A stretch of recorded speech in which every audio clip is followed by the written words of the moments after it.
I am ready to eat an amazing meal at a Greek restaurant called the Taverna. It's awesome. I love it. So what I'm going to do right now is show you how to take abstract photos when the sun is shining into the camera. So I'm going to get my filmmaker brother Greg Hemmings to flip the camera around just so that you can see what I'm talking about.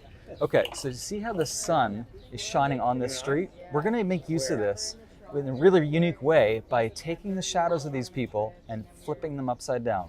So getting this bizarre abstract type scene is really quite easy. All we need to do is go to our crop tool, and it doesn't matter, like I'm using Lightroom CC, but you can use any app for this. And within crop, usually you have the ability to flip vertical. And it's just a simple tap. Now, if you don't have that, you probably do have the 90-degree rotation tool where you can rotate 90 degrees. So we'll try that.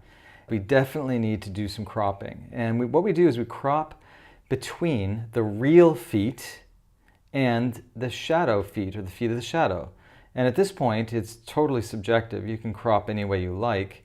It doesn't matter what aspect ratio you use. All we're trying to do is create something that is immediately going to cause confusion.